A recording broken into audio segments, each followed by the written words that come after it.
حضرت ابو ہریرہ رضی اللہ تعالیٰ عنہ سے مروی حضور کا یہ فرمان بھی سنیے جو صحیح بخاری مسلم میں ہے، من صام رمضان ایمانا و احتسابا غفر له ما تقدم من ذنبہ، جو محاسبہ نفس کے ساتھ اور ایمان کے ساتھ روزے رکھتا ہے اللہ تعالیٰ اس کے پچھلے سارے گناہ معاف فرما دیتا، اس کے دامن پہ گناہ کا ایک دھبا بھی باقی نہیں رہتا۔ یہ کرم نوازیاں ہیں۔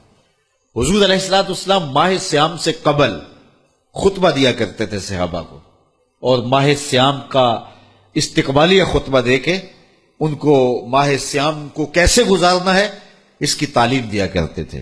آج یہ خطبہ جو حضور نے ارشاد فرمایا وہ آپ کے سامنے رکھوں۔ حضور نے ارشاد فرمایا، لوگو تمہارے اوپر ایک مہینہ جلوہ فراز ہو رہا ہے جو بہت بڑا مہینہ ہے، بڑا عظیم مہینہ ہے، جو مبارک مہینہ ہے۔ وہ ایسا مہینہ ہے جس کے دامن میں ایک رات ایسی ہے جو 1000 مہینے سے بہتر ہے۔ جعل اللہ صیامہ فریدہ، اللہ نے اس مہینے کے روزے کو فرض بنایا، وقیام لیلۃ تطوعا، اور اس کی رات کے قیام کو نفل بنایا۔ من تقرب فیہ بخصلۃ من الخیر کان کمن ادى فریدۃ فیما سواہ، اور جس نے کوئی اس مہینے میں بھلائی کی تو وہ ایسے ہے کہ جس طرح اس نے فریضہ ادا کیا۔ اگر کسی نے نفل ادا کیا تو ایسے ہے جس طرح اس نے فرض ادا کیا۔ ومن ادى فریدۃ فیہ کان کمن ادى 70 فریدۃ فیما سواہ، اور جس نے اس مہینے میں ایک فرض ادا کیا اللہ تعالیٰ اس کو 70 فرضوں کا ثواب عطا کرے۔ وہ ایسا ہے جس طرح اس نے 70 فرائض ادا کیے۔ وہو شہر الصبر، وہ صبر کا مہینہ ہے۔ والصبر ثوابہ الجنہ، اور صبر کا ثواب جنت ہے۔ وشہر المواسات، ایک دوسرے سے پیار کرنے کا، ہمدردی کرنے کا مہینہ ہے، دکھ بانٹنے کا مہینہ ہے، لوگوں سے محبت کرنے کا مہینہ ہے۔ وشہر یزاد فیہ رزق المومن، یہ وہ بابرکت مہینہ ہے جس میں مومن کا رزق بڑھا دیا جاتا ہے۔ من فطر فیہ صائمہ، جس نے اس مہینے کے اندر افطار کروایا کسی شخص کو، روزہ دار کو، کان لہ مغفرۃ لذنوبہ، اللہ تعالیٰ اس کے گناہ معاف فرما دے گا اور اس کو جہنم کی آگ سے آزاد کر دے گا۔ وکان لہ مثل اجرہ، اور روزہ رکھنے والے کو جتنا اجر ملا روزہ افطار کروانے والے کو بھی اتنا ہی اجر دیا جائے گا۔ من غیر ان ینتقص من اجرہ شیئا، روزہ رکھنے والے کے اجر میں کسی کمی کے بغیر، اس کے اجر میں بھی کوئی کمی نہیں ہوگی، اور روزہ افطار کرانے والوں کو بھی پورا پورا اجر دے دیا جائے گا۔ قلنا یا رسول اللہ صلی اللہ علیہ وسلم، صحابہ فرماتے ہیں ہم نے عرض کی، اے اللہ کے پیارے حبیب، لیسا کلنا ناجد ما نفطر بہ الصائم، ہم میں سے سارے تو ایسے نہیں ہیں کہ جو روزہ دار کو روزہ افطار کروا سکے، غریب لوگ بھی ہیں، مسکین لوگ بھی ہیں، تو سارے لوگ تو ایسے نہیں ہیں۔ تو حضور نے کیا ارشاد فرمایا، سنیے۔ فقال رسول اللہ صلی اللہ علیہ وسلم، یؤتی اللہ ھذا الثواب، اللہ تعالیٰ یہ روزہ افطار کروانے کا ثواب عطا کرتا ہے۔ من فطر صائما، جو کسی کو افطار کروائے، علی مذقۃ لبن، دودھ کے ایک گھونٹ سے، او تمرۃ، یا ایک کھجور سے، او شربۃ من ماء، یا پانی کے ایک گھونٹ سے۔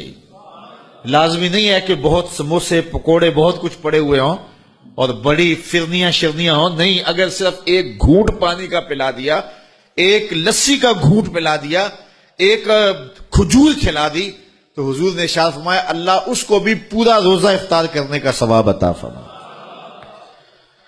اور آگے فرمایا واشبع صائما، اور جس نے شراب ہو کے کھلایا، اس کو صحیح پوری فل افطاری کروائی، تو اس کا اجر کیا، سقاہ اللہ من حوضی شربۃ لا یظمأ حتی یدخل الجنہ، حضور فرمایا اللہ اس کو حوض کوثر سے جام پلائے گا یہاں تک کہ وہ جنت میں داخل ہو جائے گا، اور جنت میں داخل ہونے تک 50,000 سال کا دن ہوگا، اس کو دوبارہ پیاس بھی نہیں لگے گی۔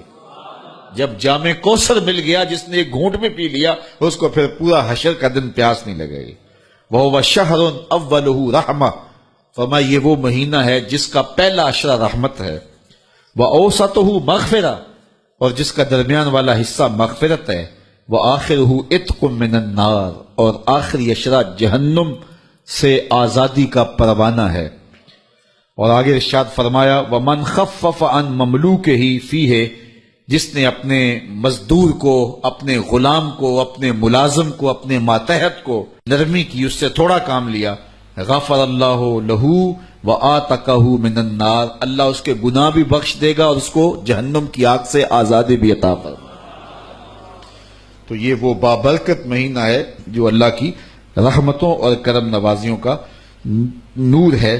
حضور علیہ الصلوۃ والسلام نے ارشاد فرمایا لکل شیء زکوٰۃ وزکوٰۃ الجسد الصوم، ہر شے کی زکوٰۃ ہوتی ہے، جسم کی زکوٰۃ روزہ ہے۔ تو روزہ جسم کی زکوٰۃ ہے، باطن کا تزکیہ ہے، من کا چراغاں ہے، نفس کی سرکوبی ہے، شیطان سے بچاؤ کا ذریعہ ہے، اور دوزخ سے ڈھال ہے، اللہ کی رحمتوں کا حقدار کرتا ہے اور اس کی کرم نوازیاں ہمیں نصیب کرتا ہے۔ خوش نصیب ہیں وہ لوگ جو ماہ سیام کو پورے خشوع و خضوع سے گزارتے ہیں۔ حضور نے ارشاد فرمایا کہ جو کسی روزہ دار کا روزہ افطار کرواتا ہے تو اللہ تعالیٰ روزہ دار کے اجر کو کم کیے بغیر اتنا ہی اجر روزہ افطار کروانے والے کو عطا فرماتا ہے۔ تو صحابہ نے عرض کی یا رسول اللہ، ہم میں سے کچھ ایسے لوگ ہیں کہ جو روزہ افطار کروا نہیں سکتے، اتنی طاقت نہیں رکھتے کہ ہم روزہ افطار کروائیں تو پھر یہ ثواب ہم تو نہیں پا سکیں گے۔ تو حضور علیہ السلام نے فرمایا لازمی نہیں ہے کہ تم سیراب کر کے کسی کو کھانا کھلاؤ یا پانی پلاؤ، اگر مذقۃ لبن، حضور نے فرمایا کہ دودھ کا ایک گھونٹ، اور شربہ من الماء، یا پانی سے ایک گھونٹ، یا حضور نے فرمایا کہ کھجور کا ایک ٹکڑا بھی اگر کسی نے دے کے کسی کا روزہ افطار کیا، اللہ تعالیٰ جل شانہ اس کو پورا ثواب عطا فرمائے۔ اور جس نے پورا اہتمام کیا کہ اس کو صحیح افطاری کروائی، اس کو سیراب بھی کیا، اس کو رجایا بھی، تو حضور فرمایا اللہ تعالیٰ قیامت کے دن میرے ہاتھوں سے اسے حوض کوثر کا جام نصیب کرے گا۔ اور فرمایا کہ وہ حوض کوثر کا جام جب اسے ملے گا اور وہ پی لے گا تو رسول کریم نے ارشاد فرمایا کہ جنت میں داخل ہونے تک حشر کا سارا دن جو 50,000 سال کا دن ہوگا، پھر میں اس سارے دن اس کو پیاس نہیں لگے گی۔ تو یہ ماحول پیدا کریں، لازمی نہیں ہے کہ آپ بڑا اہتمام کریں۔ اگر آپ ایک مٹھی کھجوروں کی جو ہے وہ مسجد میں بھیج دیں یا ہمسایوں کے گھر بھیج دیں یا کسی غریب کو دے دیں کہ جناب آج یہ روزہ میری جانب سے آپ کھول لیں، تو وہ کھجور دی ہوئی بھی پورے روزے کا ثواب نامہ اعمال میں درج کر دے گی۔ کسی کو گھونٹ پانی کا پلا دیں تو وہ نامہ اعمال کے اندر مکمل ثواب روزے کا لکھ دیا جائے گا۔ اور اگر اللہ نے آپ کو وسعت دی ہے، یہ سیاسی افطاریاں چھوڑیں، ان لوگوں کو روزہ افطار کروائیں جنہوں نے روزہ رکھا ہوا ہے۔ یہ آج کل یہ بھی فیشن ہو گیا ہے کہ اپنی نمائش کے لیے افطاری کروائی جاتی ہے، اس میں کوشش ہو جاتی ہے کوئی وزیر مل جائے، کوئی MNA صاحب مل جائیں، کوئی MPA صاحب مل جائیں، کوئی آفیسر مل جائیں، اور اس بہانے سے ان کی دعوت کا موقع۔ اور میں کہتا ہوں کہ یہ اکثر ان کا روزہ کھلوایا جاتا ہے جنہوں نے روزہ رکھا ہوا ہی نہیں ہے۔ وہ دوپہر کو بھی کھول کے آئے ہیں، وہ صبح بھی کھولا تھا انہوں نے، اور اب بھی وہ بیٹھے ہوئے ہیں، اور ہنسی آتی ہے کہ روزہ رکھا ہوا ہی نہیں، تو انتظار کر رہے ہوتے ہیں کہ ذرا اذان ہو لے۔ تو یہ سیاسی افطاریاں چھوڑیں۔ حضور نے ارشاد فرمایا صحابہ کو کہ تمہارے دسترخوان سے سوائے متقی کے کوئی نہ کھائے، یعنی متقی تمہارے دسترخوان سے کھائیں، اور یہ کسی بندے کی خوش بختی ہوتی ہے کہ اس کے دسترخوان سے کھانے والے متقی ہوں، پرہیزگار لوگ ہوں۔ تو آپ اللہ کی مخلوق کو دیں اگر کوئی بھوکا ہو، لیکن اگر دعوت کرنے کا شوق ہو تو کسی فقیر آدمی کو، کسی غریب کو، کسی مسکین کو۔ یار جو یعنی ایک کونا کاٹ کے جو ہے وہ لیگ پیس سے باقی پھینک دے گا، اسے کیا قدر؟ وہ جس غریب کو کبھی کچھ ملا نہیں، جب اس کو کھلائیں گے تو اس کی روح بھی دعائیں دے گی، اس کا دل بھی دعائیں دے گا، اور اللہ کی رحمتیں تمہارے اوپر نازل ہوں گی۔ پاک کے ہر ہر گوشے میں قرآن سنا کر دم لینا، اب رکنا نہیں، اب تھمنا نہیں، فردوس میں جا کر دم لینا،